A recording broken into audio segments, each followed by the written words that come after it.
जय श्री राम। मैंने तो तय कर लिया मुझे हिंदुस्तान में रहना है, तो आप सब लोग आए बारिश में, आप लोगों का बहुत बहुत शुक्रिया। इतना भीग के शायद कहीं कहीं पानी भरा भी रहा होगा। हालांकि मेरे एक बड़े अजीज शायर दोस्त हैं शकील आजमी साहब, उन्होंने इस फिल्म के गाने भी लिखे हैं। उनका बड़ा खूबसूरत शेर है बारिश के बारे में कि खुद को इतना भी मत बचाया कर, खुद को इतना भी मत बचाया कर, बारिशें हो तो भीग जाया कर। तो भीगना कोई बुरी बात नहीं है। तो मुझे ऐसा हुक्म हुआ है मार्केटिंग टीम की तरफ से, पीआर टीम की तरफ से कि मैं आप लोगों से कुछ बात करूं।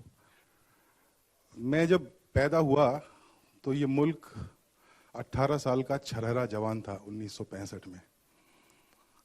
47 में देश को आज़ादी मिली थी। 47 से कुछ पहले और 47 के काफी बाद तक हिंदू और मुसलमान आपस में लड़ते रहे। एक्चुअली सिख और मुसलमान भी लड़े। और ये बात मैं बोल रहा हूं और इस बात से मुझे अंत में एक और बात कहनी है जो मैं कहूंगा। उसके बाद ऐसा लगा कि शायद ये दौर खत्म हो जाएगा, लोग सेटल हो जाएंगे। आजादी के पहले कॉन्ट्ररी टू पॉपुलर बिलीफ ऐसा नहीं था कि एक लाइन खींच दी गई थी कि यहां से हिंदुस्तान होगा, यहां से पाकिस्तान होगा। जिन्ना के ऊपर इस बात का उनको श्रेय मिलता है कि उन्होंने हिंदुस्तान और पाकिस्तान को अलग कराया। आई डोंट नो आप में से कितने लोग जानते हैं कि जब जिन्ना नेता बने थे तो वो एक सेक्युलर नेता के रूप में जाने जाते थे। He was the one who always advocated secularism, and then he got so frustrated after a point with the kind of politics that was going on that he quit politics and he went away to London. And then when he came back a few years later, he stood up for Muslims and he became a Muslim leader. जब देश but रहा था उस समय, जैसा मैंने कहा कि ऐसा नहीं था कि सबको मालूम था कि ये लाइन है और यहां से उधर पाकिस्तान, यहां से उधर हिंदुस्तान। हिंदुस्तान की आबादी ही बड़ी कंफ्यूज थी कि ये डिवीजन कैसे होगा। कई लोगों को तो ऐसा लगता था कि शायद 2 प्रधानमंत्री होंगे, मुसलमान अपनी समस्याओं के साथ जिन्ना के पास जाएंगे और हिंदू अपनी समस्याओं के साथ नेहरू के पास जाएंगे। और वो बंद कमरों में उस जमाने में ये बहस हुई, ये डिसीजंस हुए। ना जब विभाजन हुआ ना उस समय नेहरू जी के पास कंप्लीट पावर्स थी और ना जिन्ना के पास कंप्लीट पावर्स थी। उस वक्त ट्रांसफर ऑफ पावर चल रहा था और अगस्त में आजादी हुई दोनों मुल्कों की। अक्टूबर में हम दोनों के बीच, दोनों देशों के बीच में एक छोटा सा एरिया था जिसने तय किया था कि वो, मैं थोड़ा शायद ज्यादा बोलूंगा, मैं जोक नहीं मारूंगा, मुझे आते हैं लेकिन आज नहीं आते। लेकिन ये जरूरी बातें हैं। मैं बताना चाह रहा हूं कि फिल्म कहां से आई है। तो कश्मीर नाम का एक राज्य था जिसने कहा कि ना हमको हिंदुस्तान के साथ जाना है ना पाकिस्तान के साथ। कश्मीर के ऊपर पाकिस्तान ने अटैक किया और एक पॉइंट के बाद कश्मीर के जो राजा थे हरी सिंह, उन्होंने मदद मांगी हिंदुस्तान से। और हिंदुस्तान अपनी सेना भेज नहीं सकता था क्योंकि वो एक सेपरेट राज्य था। तो माउंटबेटन ने कहा कि भाई आप हिंदुस्तान में मिल जाइए तो हम आपकी मदद कर सकेंगे। राजा हरी सिंह, उस समय हालत ये थी कश्मीर में भी, कश्मीर आजकल मैं बात कर रहा हूं क्योंकि कश्मीर का इतना जिक्र और कम जानकारी के साथ इतना जिक्र, और उसकी बिना पर हम बहुत सारी मैलिस अपने मन में पाल के रखते हैं। तो ये जरूरी है कि जान लिया जाए और पढ़ लिया जाए। हालांकि फिल्म कश्मीर के बारे में नहीं है। तो हिंदुस्तान ने मदद की, हिंदुस्तान पाकिस्तान लड़े कश्मीर के लिए, और कश्मीर चाहते हुए भी या ना चाहते हुए भी वो आधा हिंदुस्तान का हो गया, आधा पाकिस्तान का हो गया, और आज तक वहां पे वो झगड़े चल रहे हैं। मैं मेरी बात कर रहा था अपने मुल्क के मुतालिक। तो 18 साल का था देश उस समय, और जब तक मैंने होश संभाला 12-13 साल का हुआ। 12-13 साल में बंबई में बच्चे होश नहीं संभालते हैं, छोटे शहरों में संभाल लेते हैं। इमरजेंसी खत्म हो रही थी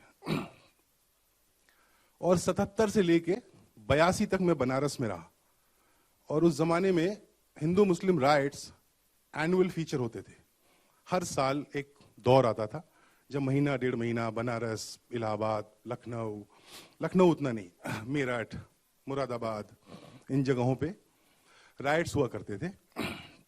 मैं एक मेजॉरिटी पॉपुलेशन का हिस्सा था बनारस में, हिंदू पॉपुलेशन का हिस्सा था। तो वो दंगे अखबारों में दिखते थे और वो ऑब्वियसली होते भी थे, लोग मरते भी थे, दुकानें भी जलती थी। पर जो मेजॉरिटी पॉपुलेशन थी वो उन दंगों से कभी भी बहुत ज्यादा अफेक्ट नहीं होती थी। वो दंगे धीरे धीरे खत्म हो जाते थे और उस दंगों के बाद वापस जिंदगी पहले की जैसे शुरू हो जाती थी। सन 82 में मैं अलीगढ़ पढ़ने गया। उस जमाने में अलीगढ़ में इतने हिंदू स्टूडेंट्स होते नहीं थे, मेरे बैच में शायद 3 या 4 थे। वो दंगे अब भी चलते थे। अब मैंने उन दंगों को दूसरी दिशा से देखा। अब मैं माइनॉरिटी था, मैं मुसलमानों के बीच था और मेरे सारे दोस्त मुझे ये महसूस कराने की कोशिश करते रहते थे कि हाँ मैं, तू डरना नहीं, सेफ। तो जब मैं हिंदू मेजॉरिटी में था तो भी ज्यादातर हिंदू लोग जो थे वो दंगों के पक्ष में नहीं थे। जब मैं मुसलमान मेजॉरिटी में था तो भी ज्यादा लोग दंगों के पक्ष में नहीं थे। पर ये दंगे आप देखें तो सन 47 से शुरू हुए और एक्चुअली उसके पहले से, और ये आ गया सन 88 तक मैं देखता रहा, ये चल रहा है और चलता जा रहा है। सरकारें आई, सरकारें गईं, इन बातों का सरकारों से कोई रिश्ता नहीं है। एक वो भी बात है जो इस फिल्म के जरिए कहने की कोशिश है। 82-83 के बाद थोड़ा सा सिलसिला कम हुआ था। 89, 90, 91, 92 के दौरान 2 बहुत महत्वपूर्ण घटनाएं हुई हमारे देश में। एक रथ यात्रा थी जो साउथ से लेके अयोध्या तक गई मंदिर बनाने के लिए अयोध्या में। वो मंदिर बना नहीं आज तक और पता नहीं बनेगा कि नहीं बनेगा, और अगर बन भी गया तो क्या। बन के इतने सारे हमारे देश में मंदिर हैं जहां पे महिलाओं को घुसने की इजाजत नहीं है, महिलाओं को मूर्ति छूने की इजाजत नहीं है, ट्रस्ट पैसों के साथ घोटाला करते हैं। तो एक और मंदिर हम बना लेंगे तो कौन सा बड़ा तीर मार लेंगे। वो ऐसे कबीर ने कहा है, बनारस के रहने वाले थे, कि कस्तूरी कुंडल बसे मरक ढूंढे मन माही, ऐसे घटघट राम है दुनिया देखे नाई। हिरन के नेवल में एक खुशबू होती है और हिरन को पता नहीं होता वो कहाँ है, तो वो जंगल में भाग भाग के ढूंढता रहता है खुशबू कहाँ से आ रही है। वैसे ही एक मंदिर है जो हमारे अंदर बन सकता है, जिसको बनाने में हम कभी इंटरेस्टेड नहीं रहते। हमको अयोध्या का मंदिर चाहिए। दूसरी घटना उस दौर में हुई जब कश्मीर में बहुत सारे कश्मीरी पंडितों को मार के वहां से निकाला गया, एक्सोडस हुआ। वो बहुत ज्यादा रिपोर्ट नहीं हुआ उस समय, आज उसका बहुत जिक्र होता है। वो रिपोर्ट ज्यादा इसलिए नहीं हुआ कि उस जमाने में टीवी नहीं था, अखबार बहुत गिने चुने थे, ऑब्वियसली इंटरनेट नहीं था, और उस जमाने में अखबार की जो सुर्खियां थी वो रथ यात्रा ने ले रखी थी। तो हजारों की तादाद में वहां से हिंदू पंडित डिस्प्लेस हुए, आज भी डिस्प्लेस्ड हैं, रिफ्यूजी कैंप्स में रहते हैं। और कितनी भी सरकारें आ गई 92 से लेके आज तक, आपको सब मालूम है, किसी सरकार ने उनके लिए कुछ नहीं किया। End of the day what I want to say is, so ये 92, 93 हो गया, फिर ये सिलसिला खत्म हो गया। 93 में बंबई में बॉम्ब ब्लास्ट हो गए, वो उसका पूरा केस जो चला वो चला, आप देख ही रहे हैं। 2002 तक एक बड़ा कांड हुआ गुजरात में, जिसके बाद शांति हो गई थी। हिंदू मुसलमानों ने डिसाइड कर लिया था भाई जिंदगी is way tougher than this conflict, so they started dealing with life. But past few years it has changed again, it has taken a new form. And you know, every phase that I have talked about, every phase has seen a film. So आजादी के time जो हुआ था उसके ऊपर सत्यू साहब ने एक महान फिल्म बनाई थी, गरम हवा। इमरजेंसी के दौर में फिल्में बनी, इमरजेंसी के बारे में उसके बाद फिल्में बनी। मेरे दोस्त सुधीर भाई ने फिल्म बनाई, आ रहे हैं थोड़ी देर में। ये हमारे दौर की फिल्म है, हमारे दौर की कहानी है। मुझे परसों फेसबुक पे एक महिला फेसबुक फ्रेंड है, वो अदरवाइज उनको मैं फिजिकली नहीं मिला हूं, कभी जानता नहीं। उन्होंने मुझे एक मैसेज भेजा डीएम करके कि I am very curious to know why are you so anti Hindu. Now in 53 years of my existence on this planet, I have never been asked this question. And why do I need to prove it? Why should a Muslim prove to anybody that he loves his country? Because if you put a gun to my head and say जय श्री राम, मैं नहीं बोलूंगा, बिल्कुल नहीं बोलूंगा. आपको मुझे anti Hindu कहना है, आपको मुझे प्रो मुस्लिम कहना है, आपको मुझे टुकड़े टुकड़े गैंग कहना है, आपको मुझे जो कहना है कह लीजिए. But if you want me to prove something about my religion or my country, first of all, I need to know who you are. And then I need to know why I need to prove this. And we are living in these times. Sudhir भाई, लंबी उम्र है, अभी जिक्र किया आपका. तो ये हमारे दौर की कहानी है जहां पे हम लोग अब ऐसे मुकाम पे आ गए हैं जहां हमें ये साबित करना पड़ता है कि हम हमारे देश से प्यार करते हैं, हम हमारे धर्म का सम्मान करते हैं, हम पराये धर्म का सम्मान नहीं करते हैं, ये भी प्रूव करना पड़ता है. तो ये हमारे इस दौर की एक, और मैंने अपना इतिहास पूरा इसलिए बताया है क्योंकि आपको पता चले कि मैंने इस पूरे कॉन्फ्लिक्ट को दोनों तरफ से देखा है, बहुत करीब से देखा है. कल मुझसे किसी ने पूछा कि क्या फिल्म का सरकार से लेना देना है, और मैंने बताया नहीं, सरकार तो एक्चुअली बहुत इररेलेवेंट है. मुझे तो पता भी नहीं कितनी सरकारें आई हैं 47 से लेकर आज तक. एक्चुअली तो वो तो आती हैं 5 साल, कोई 10 साल के लिए आ जाती हैं, उससे ज्यादा के लिए तो आती नहीं. सबसे ज्यादा अगर कोई रेलेवेंट है तो वो आप हैं और मैं हूं. हम गलत डिसीजंस लेते हैं, हम गलत रिश्ते बनाते हैं आपस में एक दूसरे के साथ, और हम हमारा सत्यानाश करते हैं. तो it is all about us and not about any political thought or political party or political individual. So this film is about us. It's about you and it's about me and about a story set in our times which I thought was important to be recorded. So the film Mulk is before you. There's a lot of friends who are here. I want to thank them for coming here. Kamalji sir, मेरे भाई, बड़ी देर से मिला. कुछ ऐसे जिंदगी में लोग होते हैं जिनसे मिलके लगता है बड़ी देर से मिले यार. सुधीर भाई मेरे इकलौते बड़े भाई और फिल्म से जुड़े हुए वो सब लोग. कैन आई प्लीज रिक्वेस्ट, भाई टेक्नीशियंस कहाँ है पता नहीं. मैं I wanted you all to just at least stand up in your place. And नहीं है कोई हाथ उठाएगा? हाँ, thank you. Ballu the editor, खड़ा हो जा. Yuvan Milligan, my DOP, who's not here, who's in London. And Kamod is not here, the sound engineer. और कौन? Nikhil, the art director. ये वाला set इसने नहीं बनाया है. Nikhil is the production designer. The 2 composers, new composers, I don't think are here. Sagar, the executive producer. गौरव सोलंकी में ये राइटर हैं. इनसे मैं पिक्चर बनाने के बाद मिला, पर फिर भी इनका कंट्रीब्यूशन है फिल्म में. तो मतलब पिक्चर बनाने शूटिंग के बाद मिला था. बाकी हो गए, कोई बचा तो नहीं. ये अश्रुत है, खड़ा हो जा. इसकी टी शर्ट, इसकी जैकेट बहुत कमाल है. तो पता नहीं इसकी पहली, हाँ जूते भी कमाल है. इसकी पहली या दूसरी फिल्म में बहुत अच्छा काम किया इसने फिल्म में, बहुत दूर जाएगा. वर्तिका एक बच्ची है, वो पता नहीं कहाँ है. कहाँ है? रेज योर हैंड, जल्दी आओ भाग के, बिना गिरे आना, और जस्ट रोल डाउन. नो,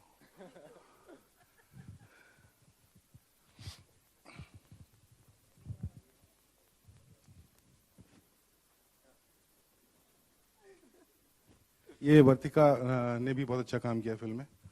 और तापसी को और रजत को अभी हम लोग मिलेंगे, उनको आप जानते हैं वैसे भी. आशुतोष राणा, नीना गुप्ता, प्राची शाह, कुमुद मिश्रा एंड चिंटू जी पेरिस में है. कुछ उनका फैमिली का कमिटमेंट था इसलिए.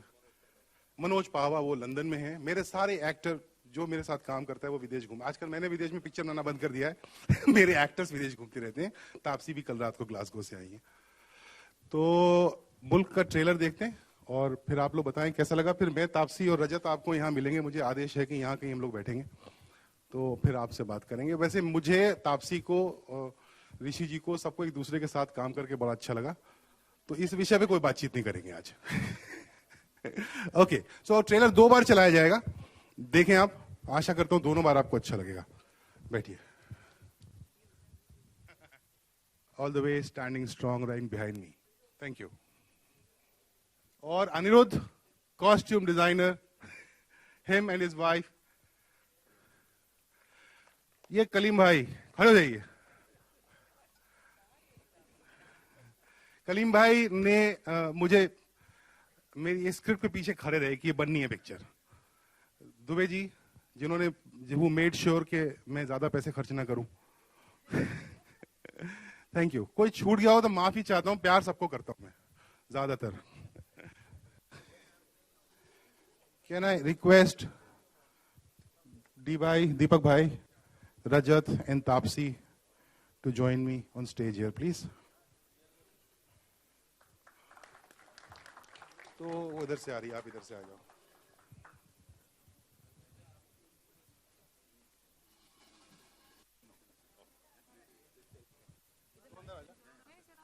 नहीं अंदर मतलब पास ही बैठना पड़ेगा ना, इनका कुछ करना है ना।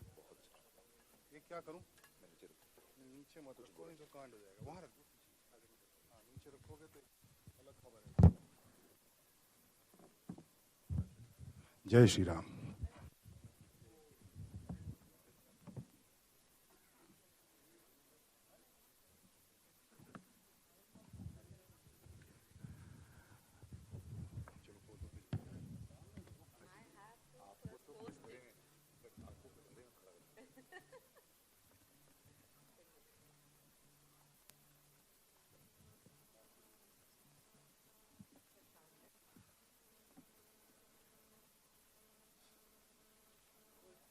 एक नाम मुझसे रह गया, वो बच्चे का, वो प्रतीक बब्बर ने बहुत अच्छा काम किया फिल्म में, उसका नाम लिया नहीं मैंने। कुछ बातचीत है नहीं है? कैसा लगा? नहीं पूछ रहा हूं। Thank you sir.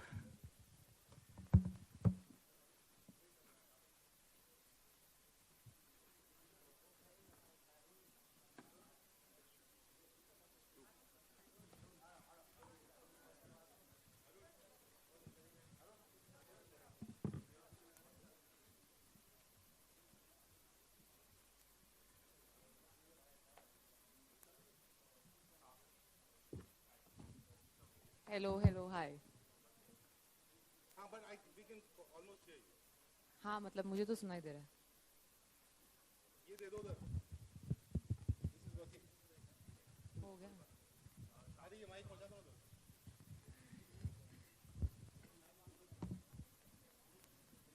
तो ये ऐसे पूछ लो, मुझे सुनाई दे रहा है। नहीं मैं, अच्छा मेरा भी चलना बंद हो गया है। तापसी, अनुभव, आप दोनों से सवाल है कि इस मुल्क में जिस तरह के हालात हैं, जिस तरह का रेडिकलाइजेशन चल रहा है और जिस तरह से एक पूरे कौम पर तोहमतें लगाई जाती है कि अगर कोई घटना हो जाए इस देश में, एक पर्टिकुलर कौम को ब्लेम किया जाता है और एक ही ब्रश से सबको पेंट किया जाता है। तो तापसी मैं जानना चाहूँगा कितना डिस्टर्बिंग आपके लिए है ये बात कि हम सबको ब्लेम करते हैं अगर कोई छोटी सी घटना हो जाती है, क्या कहेंगे आप? एक्चुअली बहुत डिस्टर्बिंग है of course, and answer doesn't and here. I give you an example from my life. हाँ प्लीज। बहुत छोटी सी बात कहनी है। वो पुराने जमाने में अखबार में ना जब दंगे होते थे तो संप्रदाय का नाम नहीं लिखते थे। आज वो दौर है जब एक वो क्या बोलते हैं उसको,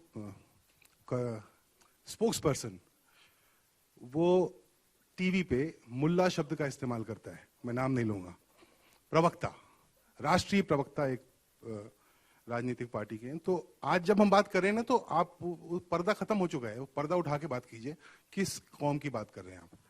We've got the elephant in the room, right in the center.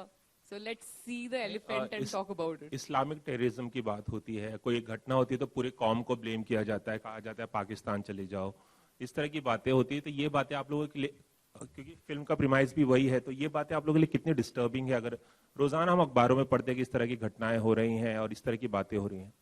बहुत डिस्टर्बिंग है, इसलिए मैं बताती हूँ क्यों मैं इसका आंसर देती हूँ। सबसे पहले तो एक अपनी लाइफ से बताना चाहूंगी।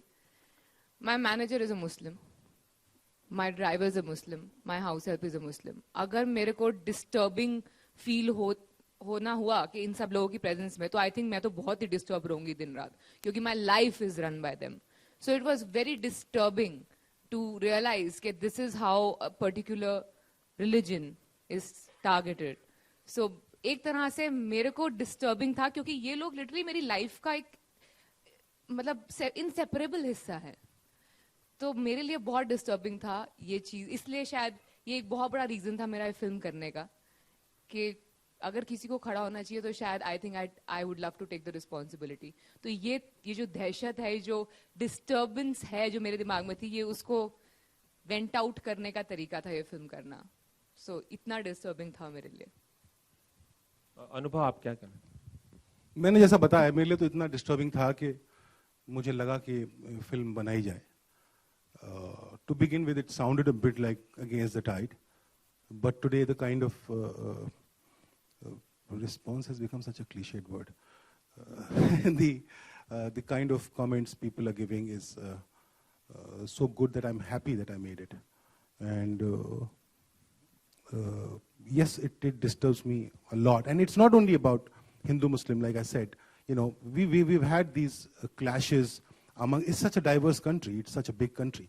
And, you know, everybody has fought everybody. Hindus have fought Muslims, Shias have fought Sunnis, Brahmins have fought Thakurs, and Thakurs have fought Bhumihars.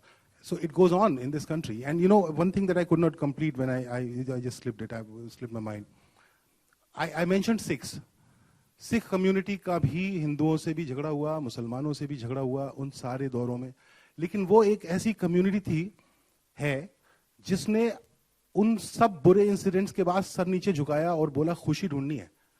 और आज आप देखें तो मतलब एक पूरा 80 का एक दौर था जिसमें हिंदू सिख राइट्स होते थे हमारे देश में, और एक नए देश की परिकल्पना हो रही थी जो नहीं हुआ. हमारी प्राइम मिनिस्टर मारी गए. वो एक पूरा एक बड़ा लंबा, और एक दिल्ली का एक 84 का एक बहुत दर्दनाक हादसा है. पर आप देखें तो वो एक कम्युनिटी थी जिसने they just put it behind them and they just thought no, we have to move on from here, we have to live happily ever after.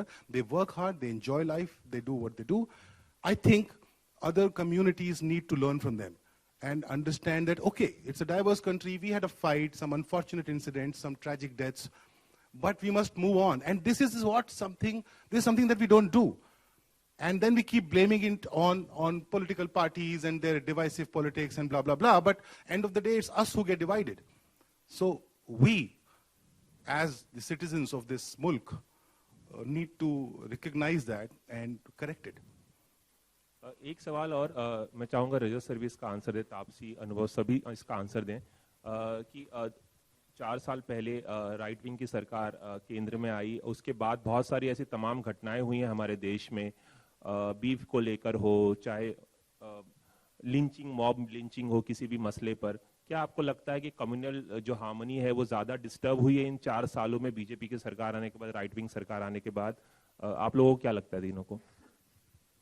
आपको क्या लगता है?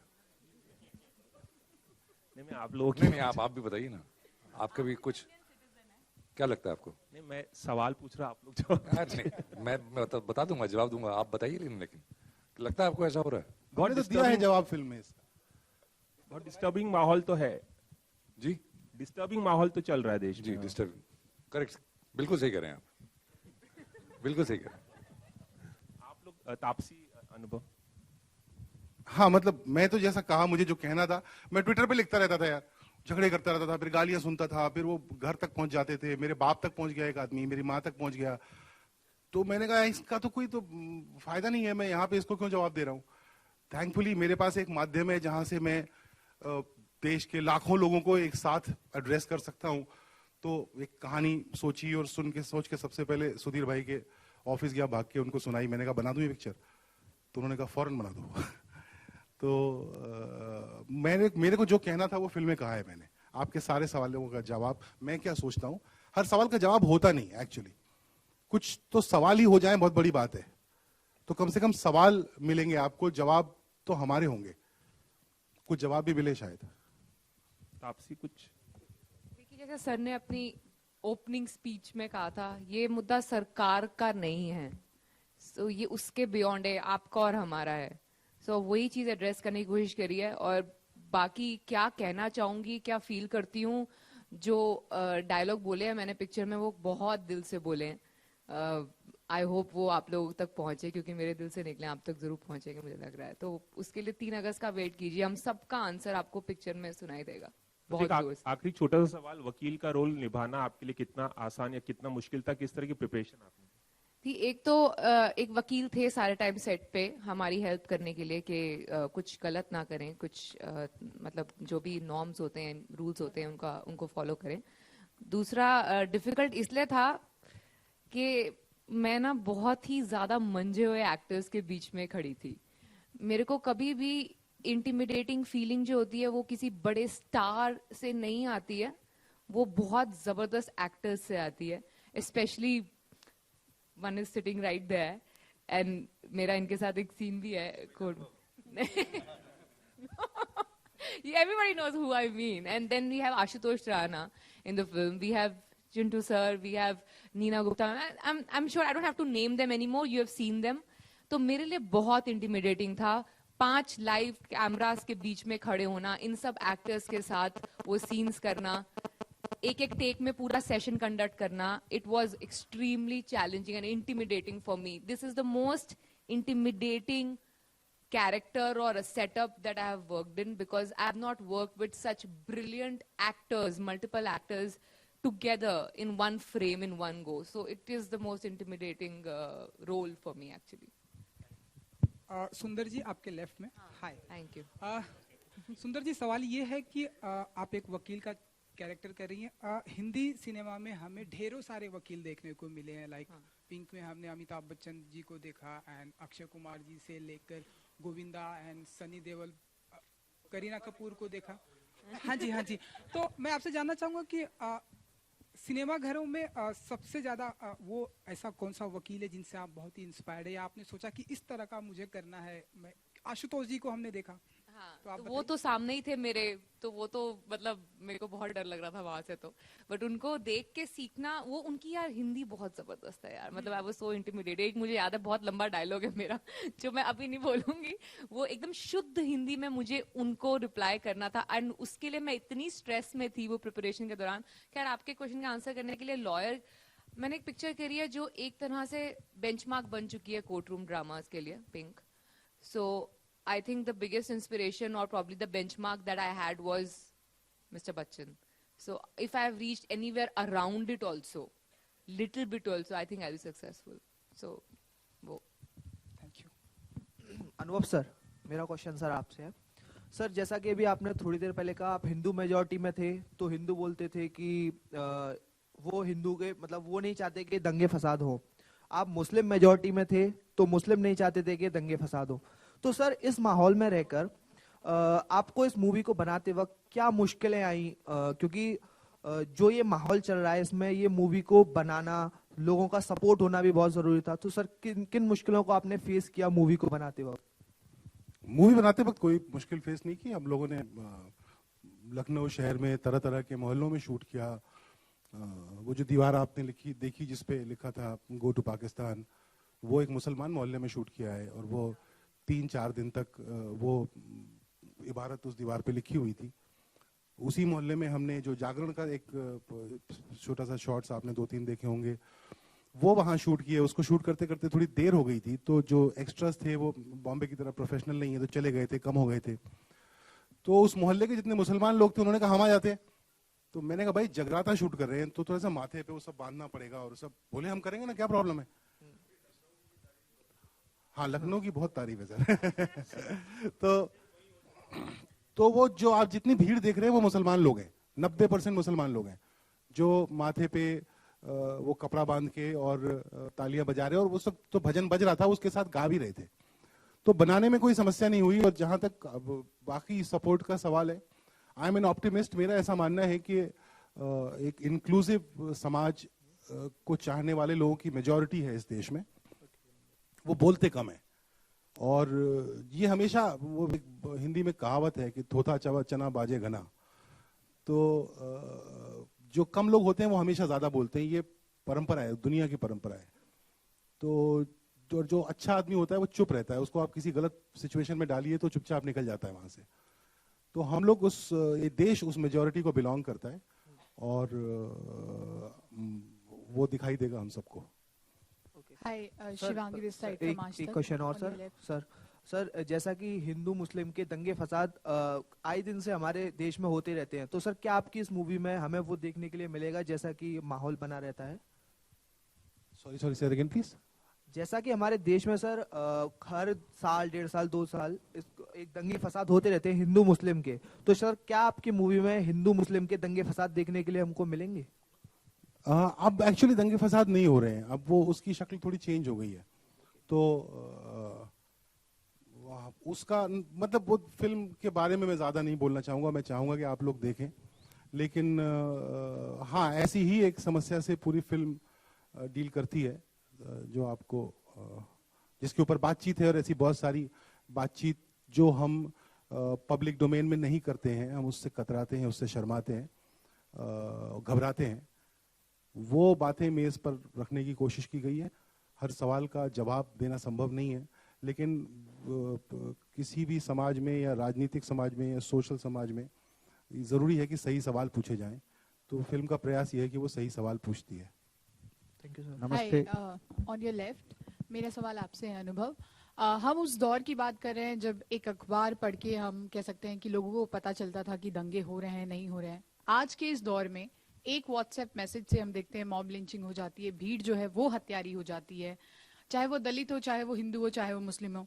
तो उस दौर में और इस दौर में आपको क्या कोई खासा डिफरेंस नजर आता है?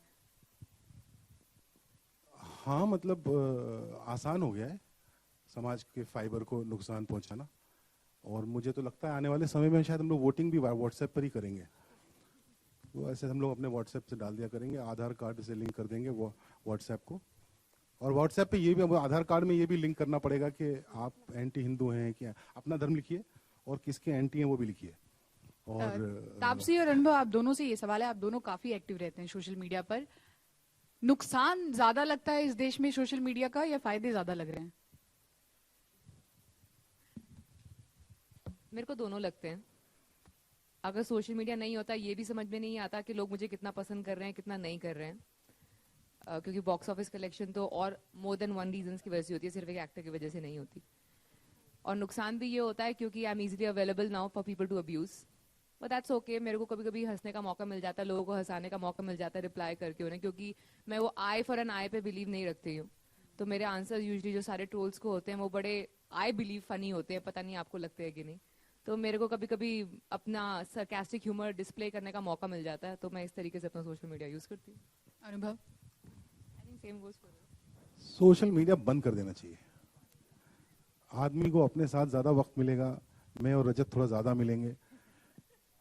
हाँ, मतलब एक्चुअली नुकसान फायदे भले बराबर के हो रहे हो, लेकिन वो नुकसान जो हो रहा है वो नहीं चाहिए, वो नुकसान कतई नहीं चाहिए। तो अगर 4 फायदे हैं तो I would rather let go of those benefit. Having said that, I am on both Facebook and Twitter and I am very active as you said, but I think we should just let go of this demon. नमस्ते अनुभव जी। नमस्ते। मैं यहाँ से इधर की कोई परिभाषा नहीं होती ना। सर आपके लेफ्ट में देखिए। मेरा लेफ्ट। राइट मेरे लेफ्ट, इधर पीछे। हाँ, जय श्री राम। जय श्री राम। अनुभव जी, आपने जैसे कि मंझे हुए कलाकारों को लिया है, आशुतोष जी राणा, ऋषि कपूर जी और रजत कपूर जी, जिसमें सब थिएटर के आर्टिस्ट है, और तापसी की मैंने सारी फिल्में देखी है, बेबी और ये। तो इस फिल्म में जो तापसी ने जो काम किया है बहुत खूबसूरत है। तो तापसी और अनुभव जी, आप दोनों से पूछूंगा कि तापसी ने इन मंझे हुए कलाकारों के बीच में जो परफॉर्मेंस दी है, आपने इनसे कैसे निकाली? इन्होंने छुपा के रखी हुई थी सूटकेस में। मुझे पता चला कि कौन से सूटकेस में है, तो मैं रात को घुसा कमरे में और मैं निकाल लाया। यार वो क्या होता है कि आप कहानी लिखते हैं और अच्छा एक्टर होता है तो वो ज्यादातर चीजें तो वो खुद ही कहानी से या कैरेक्टर से इंस्पायर होता है। डायरेक्टर सिर्फ इतना कर सकता है कि उसके दिमाग में जो है, जो कहानी कहने के लिए अच्छा रहेगा, उस वहां तक ले जा सकता है। कभी कोई कहानी सुना के, कभी कोई अखबार की कटिंग दिखा करके। You can only inspire, eventually it has to be translated into communication by the actor. तो वो तो उनका काम है। मेरा काम इतना है कि मैं उनको, और उनका एक ये भी काम होता है कि मेरे दिमाग में क्या है वो खोद खोद के वो इंफॉर्मेशन निकालना। तो मेरा इतना काम है, वो मैंने अच्छे से किया है। अनुभव, हाय, ज्योति हाय। फ्रॉम जूम, आपके ठीक सामने यहाँ हाँ। पर। जी, मेरा सवाल ये है कि फिल्म जिस सब्जेक्ट पर है उस सब्जेक्ट को लेकर कभी कभी फिल्मों से कंट्रोवर्सी जुड़ती है, सेंसर सर्टिफिकेट में भी कुछ डायलॉग्स काटे जाते हैं, तो जय इस श्री चीज राम। को लेकर कुछ आपने प्रिपरेशन या कुछ ऐसे सेंसर सर्टिफिकेट से कुछ रिप्लाई आया आप लोगों को? और दूसरा सवाल कि क्या आप फिल्म पाकिस्तान में रिलीज होगी? नवाज साहब से भी नहीं पूछ सकता अब तो, किससे पूछूं? पाकिस्तान का मुझे पक्का नहीं मालूम है, मेरे को तो लगता है कि होनी चाहिए। जहां तक सेंसर बोर्ड का सवाल है, अब तक तो माशाल्लाह ट्रेलर नीचे, आपको पता है कि नहीं, जो सेंसर सर्टिफिकेट आता है उसके नीचे एक तिकोना बना होता है, अगर उसमें कोई कट लगा होता है तो। अगर वो तिकोना नहीं, एक ट्रायंगल होता है, बड़ा सा होता है, तो वो ट्रायंगल नहीं है तो इसका मतलब इसमें कुछ भी कट नहीं था। तो आप चाहें तो मैं आपको मेरा सेंसर सर्टिफिकेट दिखा सकता हूँ, कोई तिकोना नहीं है उसमें। हाँ, ट्रेलर का। ये राजत ने मुझे डराया अभी। Hello. Hi. Hi, Tapsi. My question is for you. First of all, बहुत ही अच्छा ट्रेलर है, बहुत ही उम्दा आप लोगों ने अभिनय किया है. My question to you is कि you have also turned a choreographer for one of songs. Rumors are that. Thenge se. That yeah, I think I've given a quote on that as well. I think it was his idea, because sir wanted के जो हमारा वो माहौल है वो song का, वो ऐसा लगे सब घर में मिलके सारे सेलिब्रेट कर रहे हैं बर्थडे एक सदस्य का, तो ऐसा नहीं लगना चाहिए कोरियोग्राफ्ड है। तो मेरा जो ओपनिंग पैराग्राफ था वो मैंने किया, नीना जी ने अपना किया, मनोज पावर जी ने उनका अपना किया, सबने अपना अपना कोरियोग्राफ किया है, ताकि आपको फीलिंग आए कि एक्चुअली में घर के कुछ सदस्य मिलके सेलिब्रेट कर रहे हैं, कोई बाहर से हमने कोरियोग्राफर मंगवा के सिंक में डांस नहीं कर रहे हैं हम लोग। तो इसलिए जो जैसा मुझे बोला गया, मैंने वो कुछ सोच के, बोल सुन के गाने के और परफॉर्म कर दिया। जी, एक और क्वेश्चन था आपसे कि you are again, you know, collaborating with Mr. Bachchan for a movie, and I you know think you we'll were. talk about that when I promote that film. I think this film gives you enough questions and things to ask than jumping to Badla, which is quite far away. Hello, Anuj इधर, Deepak E24 से। Sir, एक single observation था, इस movie में हिंदू और मुस्लिम को लेकर है, बट स्टार कास्ट में कोई भी मुस्लिम नहीं है, मुस्लिम कम्युनिटी नहीं थी। Brilliant question, I must बाद say. में First मिलो of all. मुझे। Brilliant question. I don't know how many of you noticed it. Salman ने भी। हाँ, नहीं है जी सर। आजकल तो पूरे राज्य के चुनाव हो जाते हैं, उसमें मुसलमान कैंडिडेट नहीं होता नहीं सर, डिबेट होगी तो हिंदू और मुस्लिम पर ही होगी। है जी। जी, डिबेट होगी तो हिंदू और मुस्लिम पर ही होगी। हाँ, तो हिंदू करेंगे ना, हिंदुओं को भी करनी चाहिए ना ये डिबेट। इल्जाम भी तो हम लगाते हैं ना, मुसलमान अपनी डिबेट करेंगे, फिर हम लोग साथ में मिलकर। ऐसा कुछ नहीं है, इतना सीरियस मैटर नहीं है। ठीक है sir. Anubhav ji, my question is to you. थोड़ा सा GPRS। Yeah, the side. हाँ, मिली। Okay. Considering the elections are coming up, there are a lot of propaganda films like Accidental Prime Minister, Rajniti 2, etc. I didn't say this. Yes, You called it a yes. propaganda film. I didn't. Okay. You're just putting it on. So, I mean, just wanted to know, is Mulk an anti-propaganda film with a counter narrative or something, or which if you can just Yeah, elaborate? in a way, it propagates an inclusive secular mindset. So if somebody wants to call it a propaganda film of an inclusive society, maybe it is.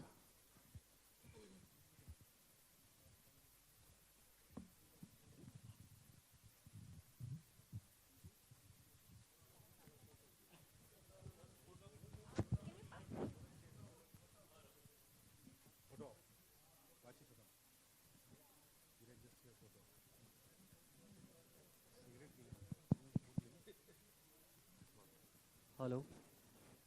Hello. Can you see me? So I have a question for actually Deepak sir. Everyone is talking about how sensitive the issue. How risk for you to put your money in such a sensitive topic? No, I don't think so. There was a risk in this, because basically what I feel, there's two things, good or bad, and there I felt in the script there is a justice.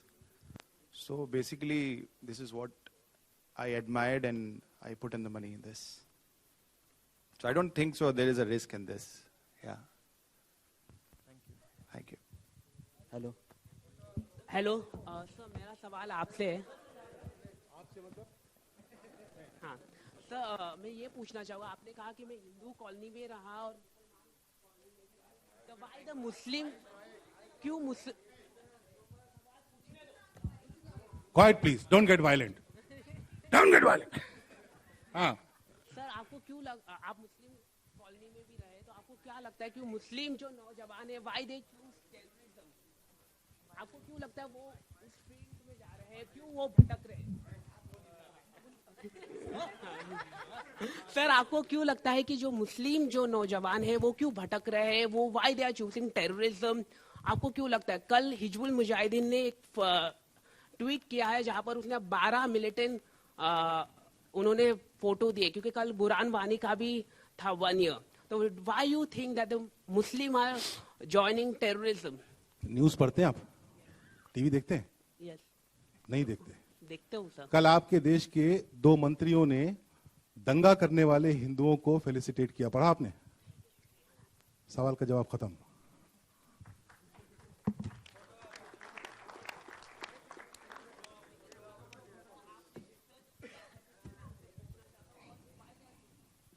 Why they are choosing? थोड़ा सा इतिहास पढ़ना पड़ेगा दोस्त, थोड़ा भूगोल पढ़ना पड़ेगा, थोड़ा वक्त लगेगा। मैं ऐसे ये प्रेस उसमें आपको नहीं बता सकता कि मुसलमानों ने टेररिज्म की शुरुआत किसने की है पता है आपको? टेररिज्म शब्द, पहली बार टेररिज्म का इस्तेमाल कब हुआ है?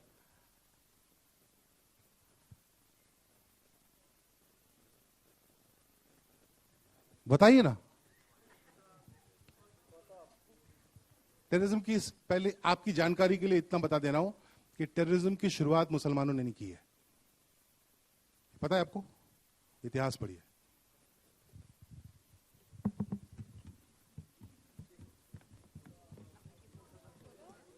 हाँ, ऐसा लग रहा है कि बातचीत खत्म हो गई है शायद। हाँ, अभी हम लोग वो करते हैं, क्या बोल रहे हैं? जोर से बोले यार। जय श्री राम।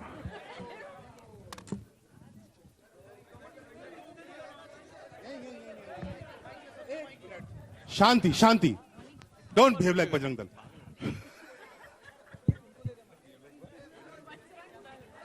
एक मिनट में कुर्सियां हटा रहा हूं, सब यहां सब खड़े होंगे, चाव चाव मत करो।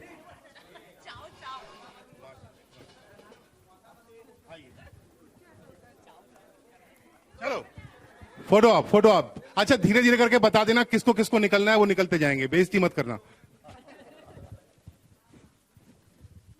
मैं स्मार्ट लग रहा हूं ना?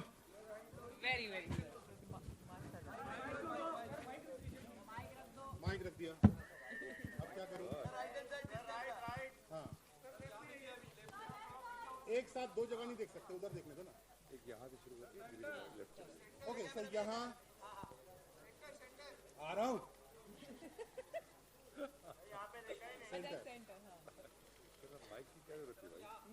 आ रहा हूं।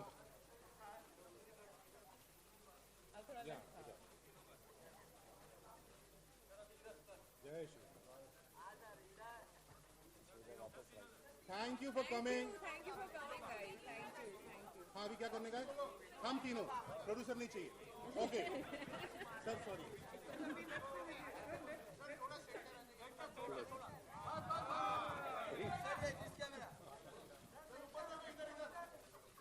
डांटो मत ना, धीरे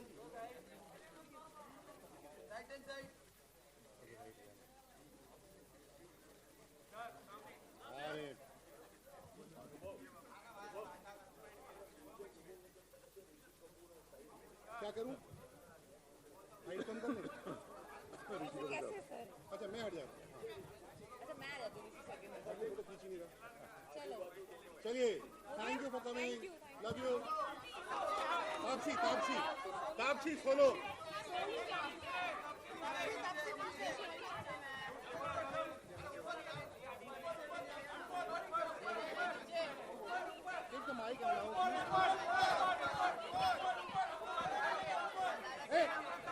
एक मिनट शांत शांत। एक आदमी नेता बन के बोलो क्या कह रहे हो? ऊपर ऊपर यहां ना। आजा टेबल नहीं हटा सकता, मैं आर्ट डायरेक्टर थोड़ी हूं।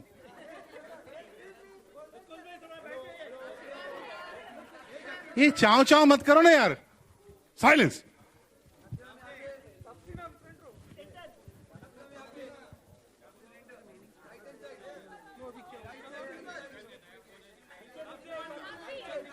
अच्छा सुनो, मेरे 2 बच्चे इंट्रोड्यूस हुए हैं इस पिक्चर में, इंद्रनील सेन गुप्ता। आ जाओ, ये इंट्रोड्यूस नहीं हुआ है, पुराना ही है, इसके साथ मैं कब से काम कर रहा हूं साहब।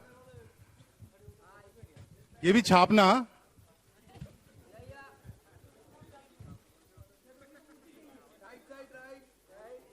आजकल तो सब राइट दोस्त।